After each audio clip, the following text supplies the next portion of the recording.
And welcome back on this Sunday morning. If things look a little different, there's good reason. We had a technical glitch, so Eddie and Don, poof, they're in the ether.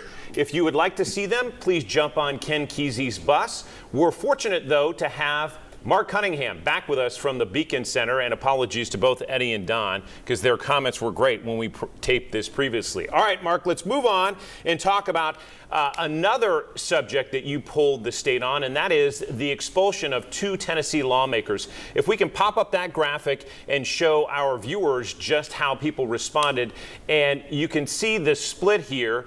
39% approve, 39% disapprove, 17% neutral.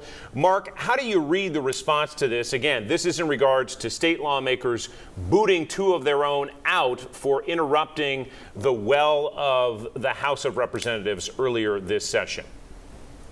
Yeah, so I think that's a really interesting number. Like we said, you have a Trump plus 21 state. And when you have something as strong as that in terms of one side of the political aisle, having any kind of number that's 50-50 is not good for Republicans. So when you look at this, and it's 39-39, you have to say, well, look, there's, I think 17 or 18% of Trump voters in 2020 said they do not approve of the expulsion of these members. So there's a lot of people who are, undecided on it. Maybe they don't have quite enough information. But on the face, this is something that maybe doesn't look super great for the Tennessee legislature. And you've talked about repolling on certain subjects that you have in the Beacon Center poll. Is this one of them to see whether that split stays the same, grows, shrinks?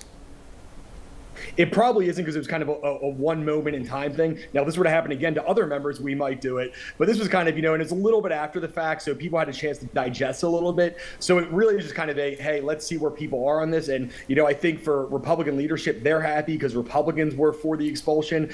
But, separately, the independents were very, very strongly against it. So anybody who's in maybe a swing district does not love the results of what that poll showed. Mark, do you think if this had been taken, the poll, in April, we would have seen different numbers? It's just kind of odd to see, obviously, a split that's just so even, but also this 17% who are supposedly neutral.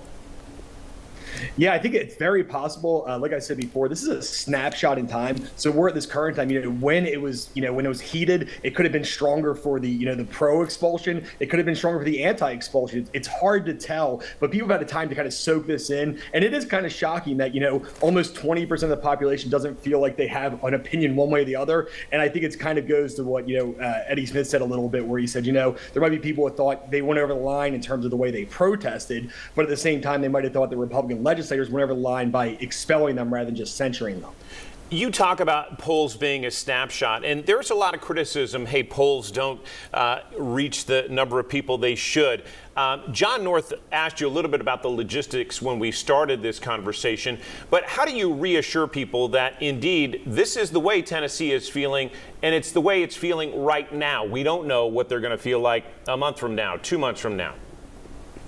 Yeah, that's absolutely right. And when you talk about a statewide poll, 1,100 plus people is about as good as it gets. A lot of polls you see are 500, 600, 700 people. And ultimately, our pollster, who's Targaz Marketing, is market research, an excellent pollster. They have made sure the state looks exactly like it looks. So, you have weighting of certain people to make sure that it's a fair and balanced poll, not something that's really heavily weighted towards Republicans, maybe heavily weighted towards Democrats. This is what the state looks like right now. And of course, no poll is 100% accurate. So, if they went to the polls tomorrow, it probably wouldn't be exactly what it looks like. But it's a great snapshot in time, and it's going to be very close to the actual results. And truthfully, there is not a poll in Tennessee right now that offers anywhere close to the actual results. So we're happy to be the first ones that are able to do that. The Trump campaign picking up on this poll and tweeting about it, in fact. Mark, we're going to have you stick with us. We're going to be back to talk about Bud Light, a TikTok question, as well as the Trump indictment. We've got to take another quick break right here on Inside Tennessee. Back with more right after this.